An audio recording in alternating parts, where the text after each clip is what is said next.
Toujours dans le cadre, il y a Moussala Nabiso dans la lutte, donc c'est-à-dire que je suis accompagné par le président Mirjek, Nangamoko na compte il y a Congo Lobbying. On a décidé, vu tout ce qui s'était passé, protestation c'est Salamaki, Toya on a ces pays pour porter plainte contre monsieur Jean-François Ndengue, chef de la police et ministre de l'Intérieur, il y a Congo Brazzaville. Donc Touti, on a déposé plainte. Donc chose due et chose faite comme on l'avait promis, on est venu porter plainte.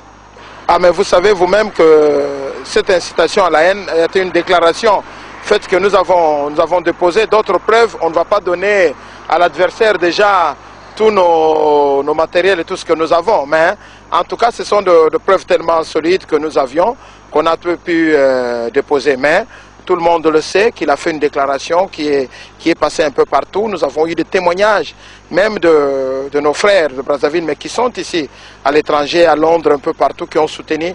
Et derrière ça, il y a plusieurs associations qui se sont réunies à nous pour qu'on puisse porter plainte. Et cela a été fait. Donc je passe la parole à mon collègue Wilkin Salongo. Oui, oui, j'ai un mot à dire.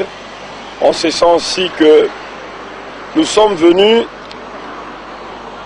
porter plainte, déposer une plainte écrite qu'on appelle dans le langage du palais ici une information ou une communication, mais quelle ne sera pas notre surprise parce que quand nous sommes arrivés là-bas, mon nom est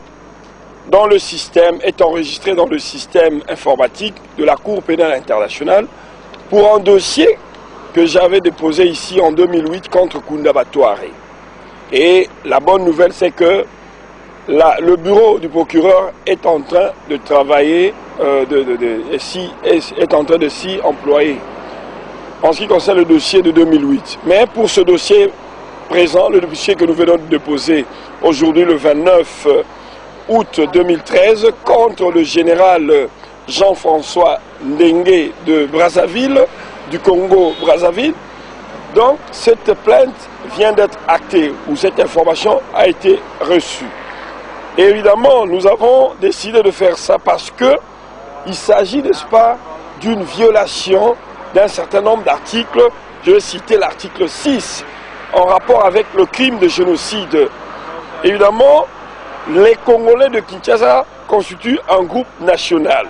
Et l'article 6b dit ceci: atteinte grave à l'intégrité physique ou mentale des membres d'un groupe. Donc, des membres du groupe. Quel est le groupe? Le groupe des Congolais, un groupe national. En outre, l'article 7 traite des crimes contre l'humanité.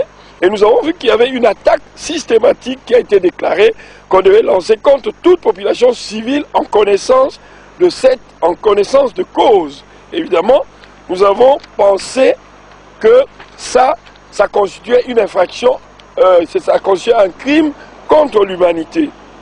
Et l'article 7 même, point 2a, dit ceci, que l'attaque, par attaque lancée contre une population civile, la population civile de Kinshasa, envers laquelle le général Jean-François Ndengue avait demandé à ses compatriotes de les écraser, de les exterminer, comme ce fut le cas à l'époque d'Hitler. Donc, de tels faits ne peuvent pas être tus. Et nous avons décidé de déposer une plainte en due et bonne forme ici à la Cour pénale internationale. Nous pensons qu'aujourd'hui, le peuple congolais de Kinshasa est abandonné à son triste sort. Ce sont les associations ou les organisations non gouvernementales, comme le Congo Lobbying, comme le mouvement indépendant pour la reconnaissance du génocide congolais, qui doivent prendre en charge un certain nombre de choses. Nous ne devons pas attendre le gouvernement. Vous savez, en principe, notre pays est agressé par l'Ouganda et le Rwanda. Mais qu'est-ce que le gouvernement fait? Le gouvernement a envoyé des gens pour aller négocier alors qu'il y a une agression, alors qu'il y a un crime de guerre. C'est même dans l'article 5 du statut de Rome du 17 juillet 1998. Donc il y a agression. L'agression c'est quoi? C'est la violation de l'intégrité territoriale d'un État et ainsi de suite. Mais dans cette agression dans cette violation de l'intégrité territoriale du Congo, qui est un crime de guerre, un crime contre la paix, un crime imprescriptible en vertu de l'article 29 du statut de Rome. Mais qu'est-ce que les autorités de notre pays ont fait? Ils n'ont rien fait. Alors, ils ont bien au contraire envoyé les gens à Kampala négocier. Et nous pensons que c'est non et non et non. Nous pouvons nous-mêmes nous prendre en charge. Nous devons nous prendre en charge. Nous devons nous-mêmes prendre des initiatives pour protéger nos frères, pour répondre donc avec la dernière énergie. Mais il ne faut pas attendre que le gouvernement, qui en principe, selon la constitution congolaise, et que leur constitution en vigueur, l'article 16 qui dit « La personne humaine est sacrée », l'État a l'obligation de la respecter et de la protéger. Mais c'est ce qu'ils sont en train de faire. C'est ce qu'ils ont fait sur Tchebeya. C'est ce qu'ils ont fait avec les adeptes de Bundu Dia Congo et le hold-up électoral. Et tout ça, donc il y a des violations massives des droits et libertés fondamentaux des personnes. Donc on ne peut pas attendre que ce gouvernement, qui est irresponsable de surcroît, puisse agir. Nous-mêmes, un gouvernement par défi, un gouvernement fantoche, un système de corruption, un système illégal et illégitime. Nous ne pouvons, et cela en aucune façon, attendre quelque chose d'eux. Voilà pourquoi nous avons décidé nous-mêmes de prendre cette initiative.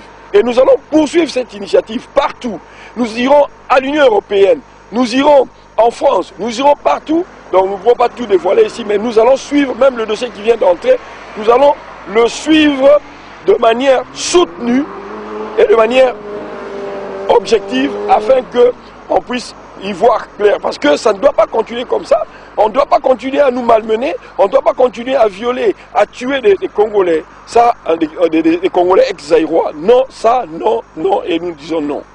Ainsi, pour terminer, je voulais aussi signaler qu'une lettre en bonne et due forme de Congo Lobbying et Mirjek qui est adressée. Nous allons déposer une lettre ouverte en forme de mémo qu'on va envoyer au président de la République, M. Sassou Nguesso, pour qu'il puisse tenir compte et prendre les mesures conséquentes et prendre ses responsabilités vis-à-vis de ce monsieur-là, qui n'est autre que ministre de l'Intérieur ou je ne sais pas quoi, ce monsieur Jean-François Ndengue. Je vous remercie.